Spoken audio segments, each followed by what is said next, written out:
Ciao mga tao, buongiorno. Today is June 2, Festa della Repubblica dito sa Italia, so walang pasok. Andito kami ni Colasa. Nasa beach kami, ang aga-aga namin. Time check 7 a.m. Yan, wala pang masyadong tao. Maaga kaming nagpupunta dito para makapwesto ng maganda dito sa may malapit sa dagat. Kasi pagka tinanghali ka, doon ka na sa kalikod-likuran. Oh, mahilig kasi silang mag-beach, so maya-maya andito na silang lahat. Wala ka nang mapupwestuhan. Anyway, hindi yan ang ating topic for today's video. Ang pag-uusapan natin for today's video ay pagde-deactivate ng speed. May nagsasabi, bakit kailangan mong i-deactivate yung speed? 6 euros lang naman ang bayad every year. Yeah, every year yon. Kung tutuusin, maliit. 'Di ba? Pero, bakit kailangan mong bumayad ng 6 euros? Kung hindi mo naman kailangan, hindi mo naman gagamitin, meron ka namang ibang pwedeng gamitin na libre, 'di ba? Pambili na rin 'yun ng ng gatas.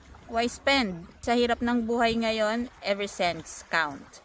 Okay? So, nag-decide ako na i-deactivate na siya. Just a warning ha, yung mga gumagamit ng Poste ID Abilitato Speed ng Poste Italiane, kapag nag-deactivate kayo nun, maapektuhan yung inyong pag-login sa Poste app, mga transfer ng funds, online payments, pero wala naman magiging problema kung gumagamit kayo ng biometrics like yung face detection or fingerprints. Makaka-login kayo, magagawa nyo lahat ng mga ginagawa ninyo before na gumagamit ng Poste ID.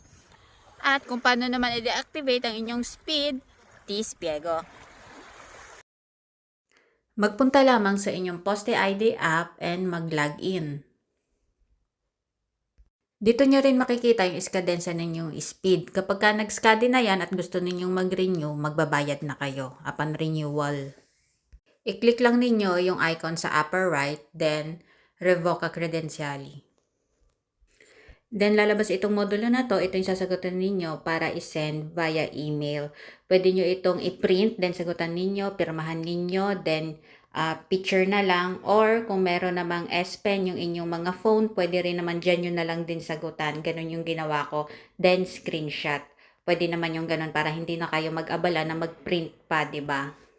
Then pagkatapos ninyong sagutan and all, pwede na ninyong i-send via email sa revoca.posteid@posteitaliana.it.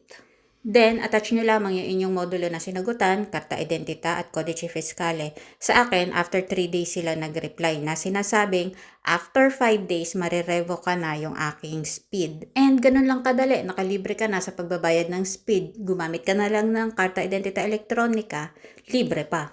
O diba? Ciao!